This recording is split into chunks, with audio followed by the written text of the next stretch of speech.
आज हम financial management का टॉपिक करेंगे फंक्शन। फाइनेंशियल मैनेजमेंट के फंक्शन क्या होते हैं।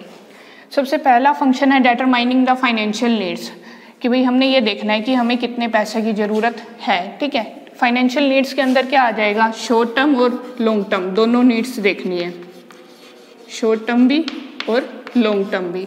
इसमें हम ये देखेंगे कि हमें कितने पैसे की ज़रूरत है, मतलब करंट में हमें कितना चाहिए, फ्यूचर में अगर हमने ग्रोथ करनी है, अपने बिजनेस को आगे बढ़ाना है या हमने कोई प्लांट मशीनरी खरीदनी है, वो सारा एस्टिमेट लगाने के बाद हम क्या निकालेंगे कि हमारी ओवरऑल फाइनेंशियल नीड्स कितनी है। सेकंड पॉइंट आता है फाइनेंसिंग डिसीजन। हमने ये तो देख लिया कि हमें कितना फाइनेंस चाहिए, अब बात आती है कि वो आएगा कहाँ से। ठीक है, इसमें हम ये देखते हैं, इस डिसीजन को हम क्या बोलते हैं, capital structure decision. Capital structure decision क्या होता है, जिसमें हम ये देखते हैं कि कितना फाइनेंस तो हमने इक्विटी से लेना है और कितना हमने डेब्ट से लेना है। इन दोनों का प्रपोर्शन ही क्या कहलाता है, कैपिटल स्ट्रक्चर डिसीजन कहलाता है। इस तरीके से बैलेंस करना होता है, ना तो इक्विटी ज़्यादा आए और ना ही डेब्ट्स, दोनों क्या होने चाहिए, बैलेंस में चलने चाहिए। थर्ड पॉइंट जो हमारा है वो है इन्वेस्टमेंट डिसीजन। हमने क्या ये देख लिया कि कितना चाहिए, फिर हमने ये देख लिया कहाँ से आएगा। अब बात आती है इन्वेस्टमेंट, मतलब वो कहाँ लगाया जाएगा। जो इन्वेस्टमेंट डिसीजन है ये डील करता है लॉन्ग टर्म से, मतलब वो जो फाइनेंस है वो हमने कहाँ लगाना है, लॉन्ग टर्म में। तो इसे क्या आएगा, इसे बोलते हैं हम कैपिटल बजटिंग।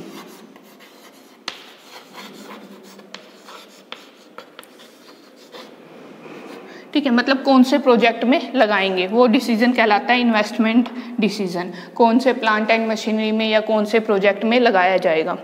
अब उसके बाद आता है वर्किंग कैपिटल डिसीजन। हमने यहाँ क्या देखा था भाई, शॉर्ट टर्म भी हमने देखना है और लॉन्ग टर्म भी। अब लॉन्ग टर्म का तो हमने इन्वेस्ट कर दिया, रहेगी किसकी बात, शॉर्ट टर्म की। शॉर्ट टर्म वाली बात किस में आ जाती है, वर्किंग कैपिटल में, क्योंकि जो शॉर्ट टर्म के लिए पैसा है वो हमें किस लिए चाहिए, वर्किंग कैपिटल के लिए चाहिए। ठीक है, वर्किंग कैपिटल मतलब करंट एसेट में हमने कितना इन्वेस्ट करना है। ठीक है, अब कितना इन्वेस्ट करना है, इसमें आ जाएगा कि ना तो ज़्यादा होना चाहिए और ना ही कम होना चाहिए। क्यों, क्योंकि अगर मान लो कि ज़्यादा इन्वेस्ट कर दिया तो वो पैसा आइडल पड़ा रहेगा, खाली पड़ा रहेगा, उस पर कोई रिटर्न नहीं मिल रहा। और अगर कम इन्वेस्ट कर दिया तो क्या होगा, हमारा काम सही से नहीं चलेगा। ठीक है, तो इसलिए वर्किंग कैपिटल का जो डिसीजन है वो ध्यान से लेना है कि ना ज़्यादा इन्वेस्ट हो और ना ही कम इन्वेस्ट हो।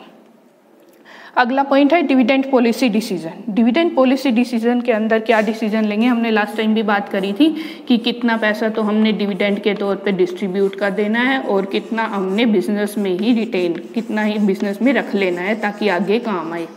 ठीक है, तो वो डिसीजन क्या कहलाएगा, वो डिविडेंड पॉलिसी डिसीजन। ये डिसीजन बहुत ज़्यादा इंपॉर्टेंट है। क्यों, क्योंकि अगर डिविडेंड कम देंगे तो इन्वेस्टर नाराज होंगे, मतलब कि आगे लोग जो है वो कम इन्वेस्ट करेंगे। ठीक है, अगर सारा का सारा दे देंगे तो रिटेन बिजनेस में क्या रहेगा, आगे फ्यूचर में हमें पैसा चाहिए। तो इसलिए दोनों में बैलेंस बना के रखना बहुत ज़्यादा जरूरी है। लास्ट पॉइंट आता है हमारा फाइनेंशियल कंट्रोल। फाइनेंशियल कंट्रोल के अंदर क्या आ जाएगा, कॉस्ट कंट्रोल, बजटरी कंट्रोल, ये सारे किसके अंदर आते हैं, फाइनेंशियल कंट्रोल। फाइनेंशियल कंट्रोल के अंदर हम क्या बात करेंगे, कंट्रोल में क्या आता है, सबसे पहले हमने क्या सेट करने होते हैं, स्टैंडर्ड सेट करने हैं। ठीक है, स्टैंडर्ड सेट कर दिए, भाई हमारा कॉस्ट इतनी आनी चाहिए। मान लो हम कॉस्ट कंट्रोल कर रहे हैं तो हम पहले क्या देखेंगे, स्टैंडर्ड सेट कर देंगे कि हमारी कॉस्ट इतनी आनी चाहिए। उसके बाद हम क्या देखेंगे, एक्चुअल, भाई हमने एक्चुअल में कितना काम किया है, कितनी कॉस्ट आई है। थर्ड पॉइंट आएगा इन दोनों को क्या करना, कंपेयर करना। ठीक है, कंपेयर करके फिर इन दोनों का जो डिफरेंस निकलेगा उसे कहते हैं डेविएशन। मान लो कि हमने सोचा तो था कि कम खर्चा आएगा, आ गया ज़्यादा, तो ये जो डेविएशन आई है इसका क्या देखेंगे, रीज़न, ये जो पैसा ज़्यादा लगा है ये किस वजह से, इतना खर्चा, इतनी कॉस्ट क्यों आ गई हमारी। ठीक है, उसका रीज़न देखेंगे और इसके लिए क्या करेक्टिव एक्शन लेंगे।